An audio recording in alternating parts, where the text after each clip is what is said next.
تعتبر المسطحات المائية لأي دولة هي ثروة قومية بغض النظر عن مكوناتها أو نوعية هذه المسطحات، حيث تتمتع الكويت بأحد أغنى النظم البيئية البحرية وأكثرها تنوعا في الخليج العربي التي يتحتم المحافظة عليها. لذلك تم إصدار القوانين التي من شأنها حماية البيئة إلى جانب قيام العديد من الفرق التطوعية بعمل حملات توعوية على نطاق واسع. ومن أبرز هذه الفرق فريق الغوص الكويتي التابع للمبادرة التطوعية، والذي يشرفنا اليوم رئيس الفريق السيد وليد فاضل الفاضل وسيد فؤاد محمود قبازرد مدير الصحة والسلامة والبيئة ومدير فريق الغوص في شركة البترول العالمية، حتى نسلط الضوء أكثر على واقع البيئة البحرية في الكويت وكيفية المحافظة عليها. لكن يفصلنا عن هذا اللقاء الجميل هذا التقرير.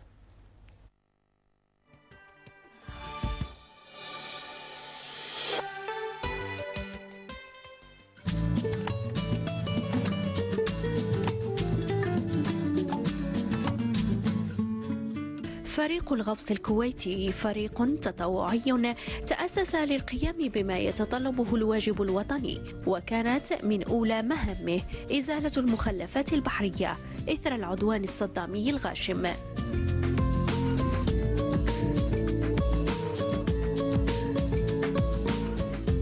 وتمكن هذا الفريق من إنجاز العديد من المهام البيئية، وكانت بعضها تعد مخاطرة، حيث وضع من أهدافه خلق الوعي البيئي لدى فئات المجتمع وحثهم على المحافظة على البيئة البحرية.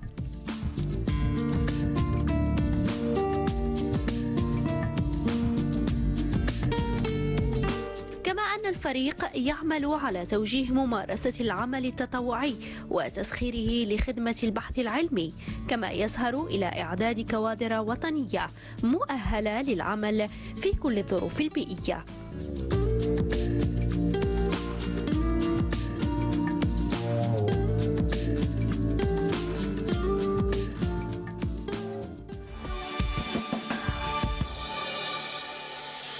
يسعد صباحكم وحياكم الله معنا في صباح الخير الكويت، شرفتونا. سلمكم يا رب. استاذ وليد، يمكن قانون البيئة نزل تقريبا صار سنتين ولا ما زال هناك انتهاكات للبيئة، ويمكن قاعدين تتلامسون هذه الانتهاكات.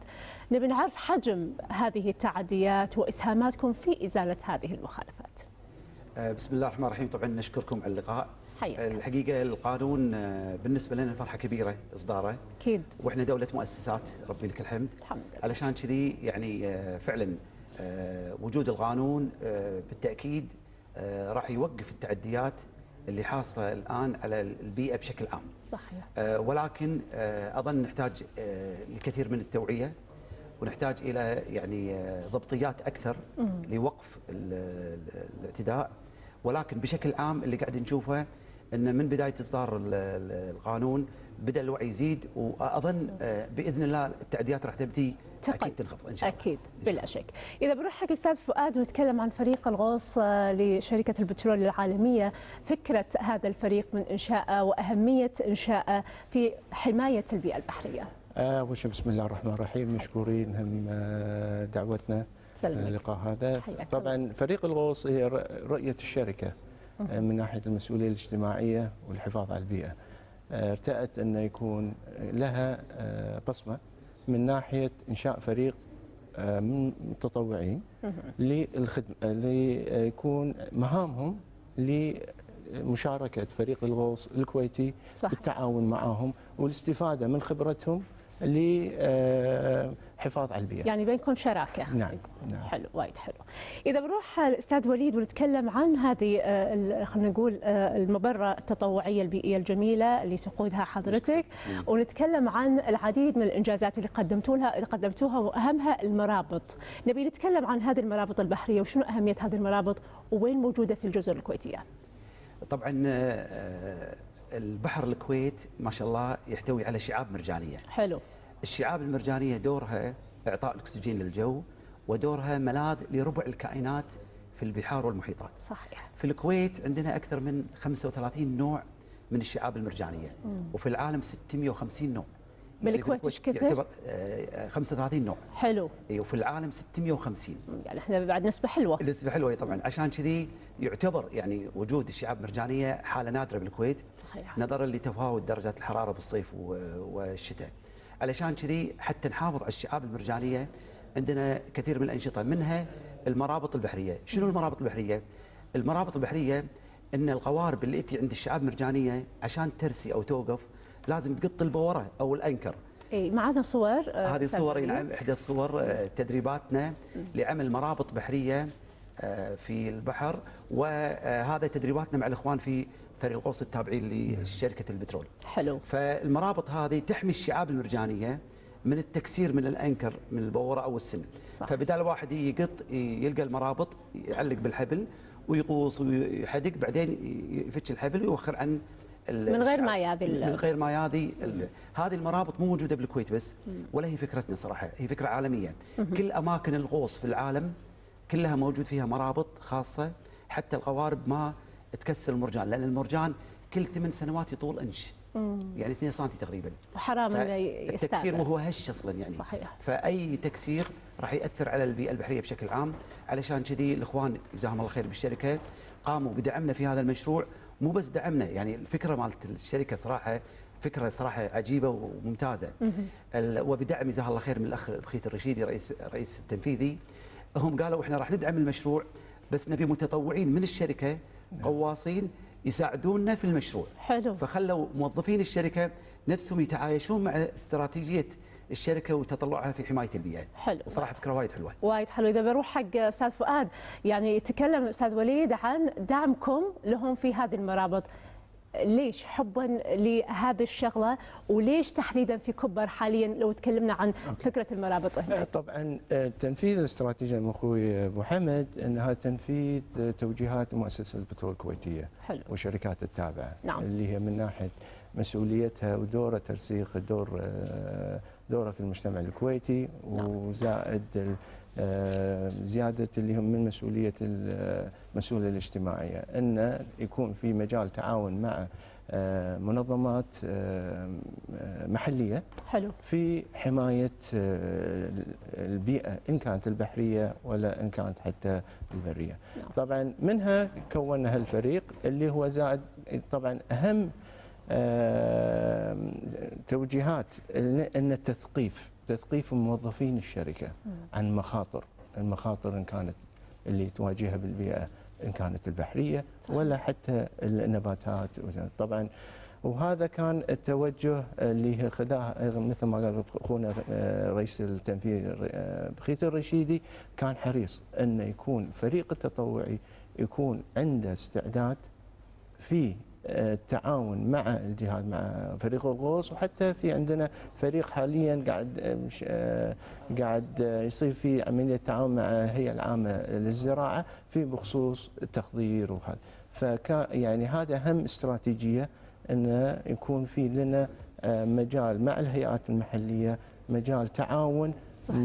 مثمر، خطط سنويه لنكون مساهمه اجتماعيه ويكون لنا دور فعال في حماية البيئة. يمكن في شيء واقع اللي هو مشاركتكم معاهم في مرابط جزيرة كبر. صح. وهذا كان اللي هو خير برهان، اللي هو طبعا المساهمة كبداية هذا خير أن نحمي الشعب المرجانية بالبويات هذه، في خصوصا الجزر. يعني طبعا الشعوب المرجانيه مثل ما ابو حمد ان اكثريتها اللي هي جزر الكويتيه. صحيح. فبلشنا كفكره من ابو حمد ان نبلش بجزيره كبر هذه كبدايه.